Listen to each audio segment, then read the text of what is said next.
So the kids are requesting their comfort foods, and you look at your stocked pantry, but you don't have the right ingredients.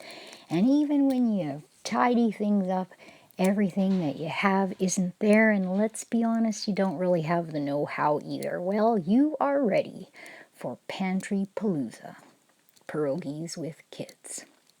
So let's start out by setting a few ground rules. Okay. So I want you to imagine all the chefs and good cooks you've ever known. Bring them to mind. Maybe friends, famous people, and then forget about it. Those people, they're not you, and they didn't have what you have. What you need to do is conjure old school MacGyver, not the new young guy who looks like a Ken doll and has lots of explosives. I'm talking about the guy who could fix a radiator full of bullet holes with what was at hand. That's the kind of chef I'm asking you to be. What do I mean? Egg whites are good for a lot of things. Lemon meringue pie, angel food cake, and plugging up radiators. The idea is the boiling water in the radiator will cook the eggs and they'll temporarily clog the holes. That is, if the holes aren't too big.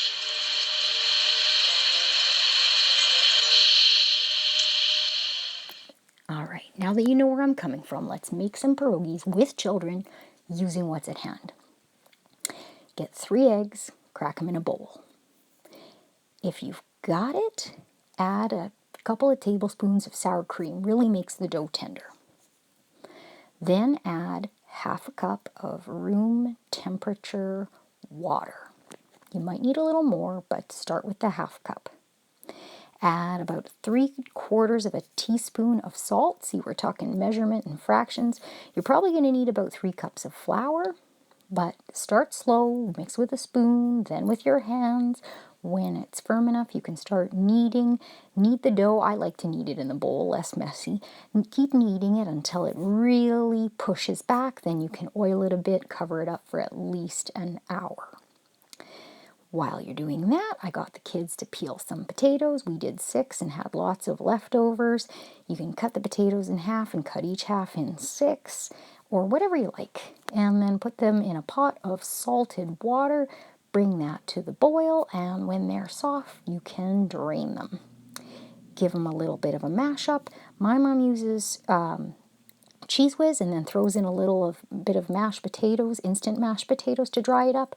This is all we had. We had cheesy powder and cheddar, and guess what? It worked. We just let it cool and let it become firm. We cut up the dough into 16 equal pieces, cut it in quarters, cut each quarter in quarters, and then we ended up with about 16 equal pieces of dough. Didn't touch them until it was time to roll them out or pat them down into a large circle. Put a glop of the potato mixture on them, and then they pinched them shut. Now, I re-pinched them. Otherwise, there was a great chance they would open up in the water. So there's a tip. Again, roll it out or pat it down with your hands into a large circle. Add a glop of the potato mixture, and then pinch it up, adult to re-pinch it.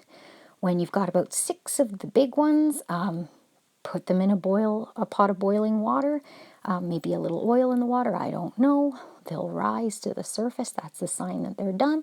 And then if you want to fry them up with some onions and butter or oil, that's fine. I'm telling you, they were misshapen, they were massive, and they only lasted about a day and a half. It was a lovely afternoon. The kids got to play with dough, and then we went for a neighborhood walk and pretended that we were ninjas. I hope that this was helpful. If it was, let me know. I've got other ideas. If you have tips and tricks, let me know in the comments below. Thanks for watching.